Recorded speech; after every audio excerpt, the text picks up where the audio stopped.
dia sujud, dia tak pacak kaki. Apa maksud tak pacak kaki? Perut jari kaki tak kena lantai. Perut jari kaki itu tak semestinya 5 kaki, 10 jari itu kena lantai. Dia tergantung lagu itu tak kena lantai, ataupun dia pacak lagu itu saja dia tak tekan sikit. Itu menyebabkan solatnya itu tidak sah. Banyak lagi lah tuan seperti mana takbiratul ihram, Allahu Akbar. Tak kena. Ataupun Allahu Akbar sama hamzah istighfar. Adakah Allah Maha Besar? Tunggang apa?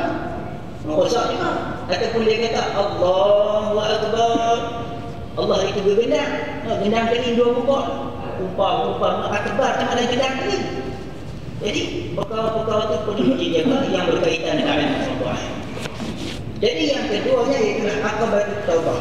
Akabatul taubah ini ialah satu akabah yang menyatakan tentang beberapa perkara yang menghalang seseorang hamba itu daripada mendapatkan taubat yang sah.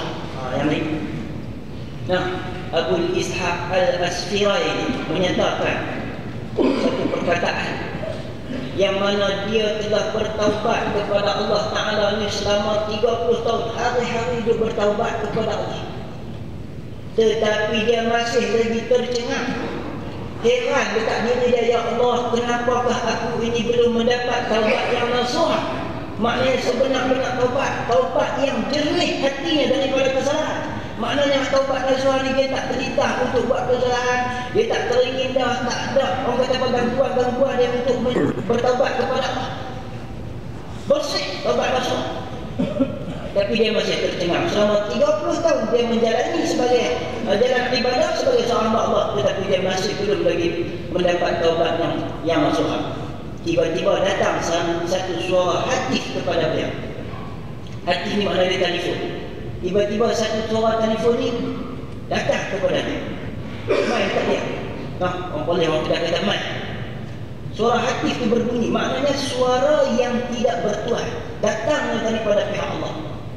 Berbunyi, adakah tidak engkau ingat akan firman Allah Ta'ala, innallaha yuhibbut tawwabin wa yuhibbul mutatahhirin.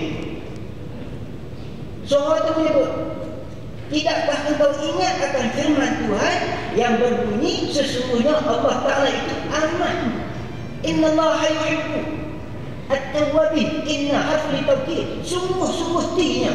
Bahasa tadi kata, sesungguhnya Allah Ta'ala sangat-sangat kasih kepada hamba-hambanya yang suka bertaubat. Dan juga sesungguhnya Allah Ta'ala amat kasih kepada hamba-hambanya yang berusaha untuk menghilangkan dirinya daripada kesalahan dosa dan kekotoran dunia. Disebabkan itu Allah Subhanahu Wa Ta'ala menetapkan hamba engkau ini menjadi seorang hamba yang masih lagi berkeinginan untuk bertaubat kepada Allah. Bagaimana katanya? Bagaimana kalau sekiranya Allah Ta'ala menarikkan daripada diri engkau nikmat taubat kepada Allah?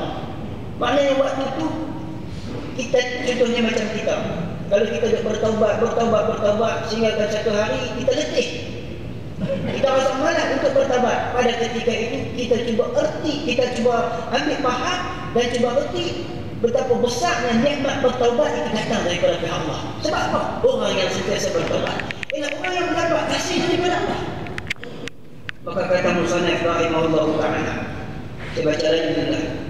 Pasal lebih kurang dalam 25 minit lagi, tak setengah jam lagi ya, 25 minit lebih kurang. Saya baca lagi mulai sikit-sikit. Bermula akabah yang kedua, dan iaitu akabatul taubah. Akabah yang mana di bukit. Yang kedua ni adalah akabatul taubah. Di sini kitab ni kitab Jawi lama ataupun kitab Jawi tua, dikenali sebagai kitab kuno. Diterjemahkan oleh Syekh Al-Fatani, seorang wali Allah. Syekh Al-Fatani ini pengarang kitab Buaya Tergelap lebih kurang 240 tahun yang lalu. Lebih kurang, kitab ini berusia lebih kurang 240 dan 230 tahun lepas. Dia setengah daripada wali Allah, seorang ulama yang besar di iaitu akabatul taubah. Taubah ni maknanya bukit-bukit yang menghalang daripada seseorang itu bertaubat kepada Allah. Apa kata beliau? Kata Imam Ghazali lah di sini, wajib atas semua orang yang menuntut ibadah. Wajib maknanya mesti bagi orang yang menuntut untuk melakukan ibadah kepada Allah Subhanahu mesti sungguh-sungguh kepada engkau tu tuntut ibadah kepada Allah.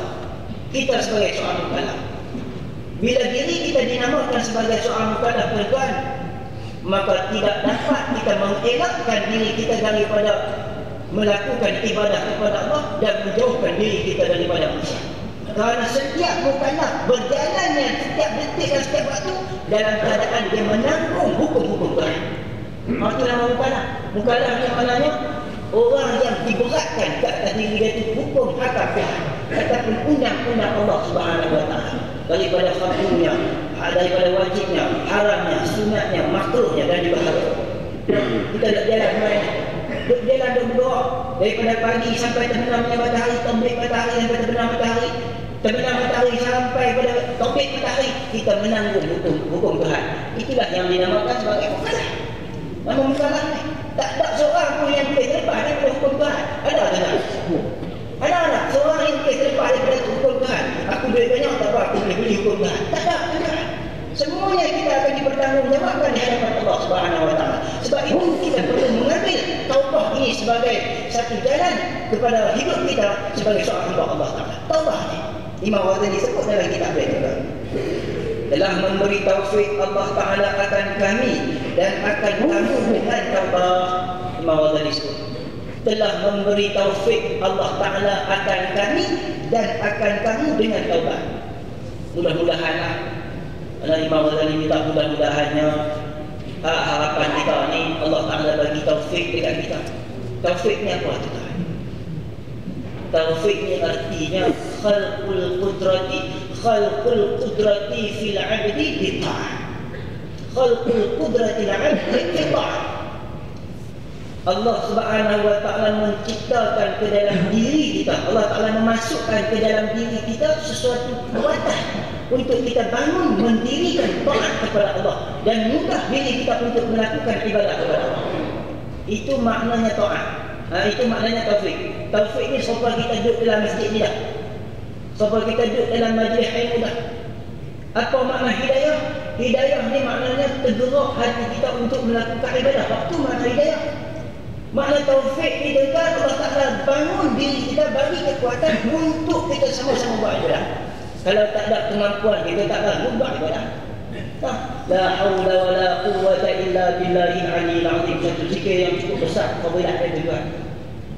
La haula min ta'atillah wa la quwwata an ma'siyatillah illa billah illa bi'aunillah. La haula, tidak ada daya apa ya Allah.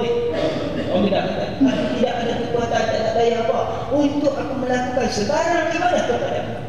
Wala quwwata, tidak ada kekuatan aku untuk menolak maksiat yang datang daripada engkau.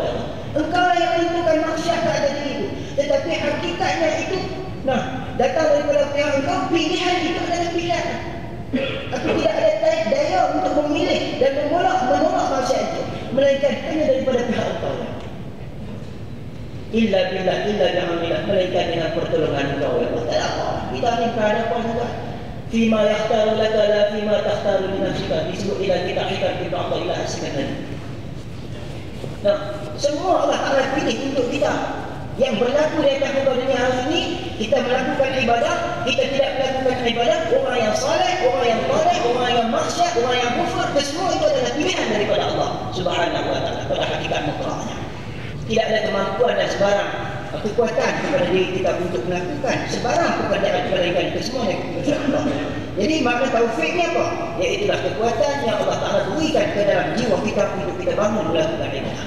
Kadang-kadang kita ingin nak tidur, kunci jam siaplah tuan, tak mikir lagi.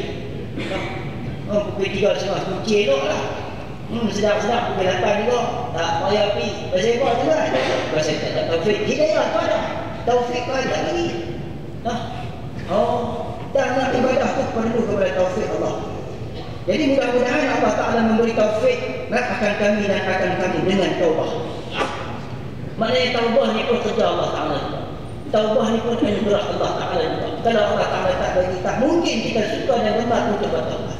Sebab itu kita kena ingat, seperti mana yang digambarkan oleh Imam Ghazali rahimahullah Ta'ala, untuk mendapat taubat yang nasuha ini ada 3 caranya. Ada 3 syarat untuk mendapat taubat yang nasuha dan memperoleh taubat yang nasuha disebutkan oleh Imam Ghazali di dalam kitab ni juga. Nah, kitab ni panjang, bukan cuma saya ambil poin-poin dia saja. Imam Ghazali sebut, dia kata ada 3 perkara sebelum kamu bertaubat, kamu mesti mulazamah dengan 3 perkara ni. Maknanya kamu senantiasa berkata-kata ataupun ingat dengan 3 perkara